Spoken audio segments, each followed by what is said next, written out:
এই বছর হজ 2026-এ যারা আসবেন তাদের জন্য কিছু দিক নির্দেশনা। প্রথম দিক নির্দেশনা, আপনারা যখনই হোটেল থেকে বের হবেন অবশ্যই হোটেলের কার্ড সাথে করে নিয়ে বের হবেন।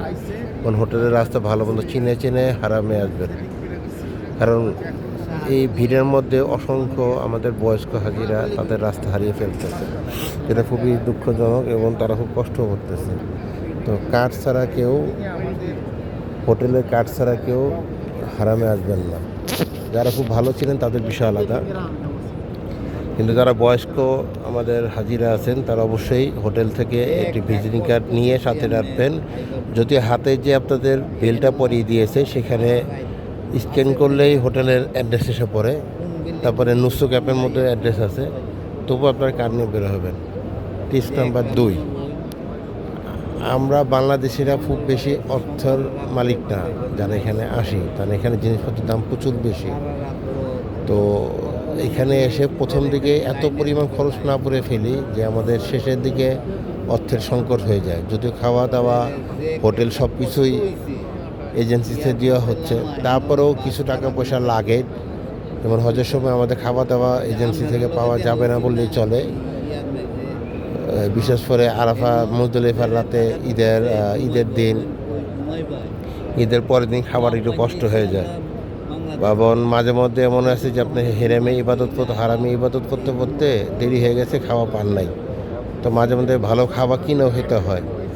তো প্রথম দিকে এই পরিমাণ খরচ না করে ফেলি যে পরবর্তীতে যে আমাদের সমস্যা হয়। টিপস নাম্বার 3, অবশ্যই অবশ্যই অবশ্যই নুসুর যে কার্ড আছে এবং আমাদের বাংলাদেশ সরকার যে কার্ড দিয়েছে হেলথ কার্ড, সেটা যত্ন সহকারে রাখবেন, কোনোভাবে যেন না হারায়।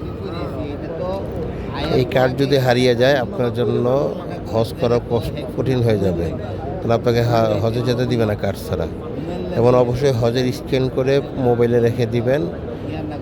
যদি আনতে ভুলেও যান হারামে, ছবিটা দেখানো হবে, কিন্তু হজের দিন, হজের সময় মিনা আরাফাতে এই কার্ড বাধ্যতামূলক। এই কার্ড ছাড়া আপনারা ঢুকতে পারবেন না। তাই এই নুসুক কার্ডটি অত্যন্ত যত্ন সহকারে রাখবেন।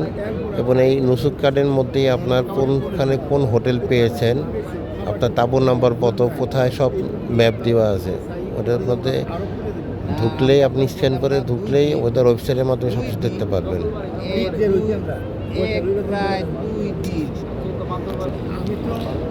টিপস নাম্বার 4, এখানে এসে কোনোভাবে ঝগড়া করা যাবে না।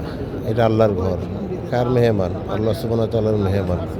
আপনি যদি প্রধানমন্ত্রীর দপ্তরে যে যদি ঝগড়া করেন, প্রধানমন্ত্রীর ঘরে যে যদি বেয়াদবি করেন, প্রধানমন্ত্রী মেনে নেবে? ধাক্কা দিয়ে বের করে দেবে অফিস থেকে। কিন্তু আল্লাহ এত নির্দয় না, কিন্তু আল্লাহ বলে সব লিখে রাখেন। তাই এখানে এসে কোনো প্রকারে কোনো ঝগড়া বিপদ করা যাবে না। হ্যাঁ, খাওয়া দাওয়া কষ্ট হইতেই পারে, যাতায়াতে কষ্ট হইতেই পারে, কিন্তু তাই বলে এটা নিয়ে কোনো ঝগড়া করা যাবে না। যদি কিছু বলার থাকে এজেন্সিকে, বাংলাদেশে যে আমরা বলবো, এইখানে কোনো ধরনের কোনো ঝগড়া করা যাবে না। যদি হয় তাও মোয়াল্লেম সাহেবকে ডেকে সুন্দর করে বুঝিয়ে ঠান্ডা মাথায়, যেন সে কষ্ট না পায়, এভাবে বলতে হয়। কারণ একজন মোয়াল্লেমের আন্ডারে অনেকজন হাজি থাকে, 1 জন 10-12 জনের কষ্ট হইতেই পারে। যে আমার আজকে গরুর বস্তু দিয়েছে, এখন হাড্ডি বেশি, মাছ দিয়েছে ছোট, এটা তো সে ইচ্ছা করে দেয় না। ক্যাটারিং সার্ভিসে যেভাবে খাওয়া আসতেছে সে সেইভাবেই দিচ্ছে। তাই এই বিষয়গুলো নিয়ে আল্লাহর ঘরে এসে আমরা কোনো ধরনের কোনো ঝগড়া বিবাদ না করি। আর সর্বশেষ এবং লাস্ট টিপস, আল্লাহর ঘরে এসেছি, আল্লাহর ইবাদত করি, গল্প গুজব ইবাদত করে সময় নষ্ট না করি। পারলে একটু পর পর আমরা তালিম করি, 4-5 জন মিলে তালিম করি, 4-5 জন আল্লাহর মহত্বের কথা বলি, নবী করিম সাল্লাল্লাহু আলাইহি ওয়াসাল্লাম সাহাবীদের গুণগান করি। কিন্তু অযথা একজন আরেকজনের বদনাম না করে সময় নষ্ট না করি, কারণ শয়তান আমাদের প্রত্যেকটা মুহূর্তে ধোঁকা দিচ্ছে। আল্লাহ আমাদের সবার হজকে কবুল করুক। এবং যারা এই বছর হজে আসছেন সবাই আমার জন্য দোয়া করবেন। এবং যারা এই বছর হজে আসতে পারেননি, আমরা হাজিরা ইনশাআল্লাহ আপনাদের জন্য দোয়া করব।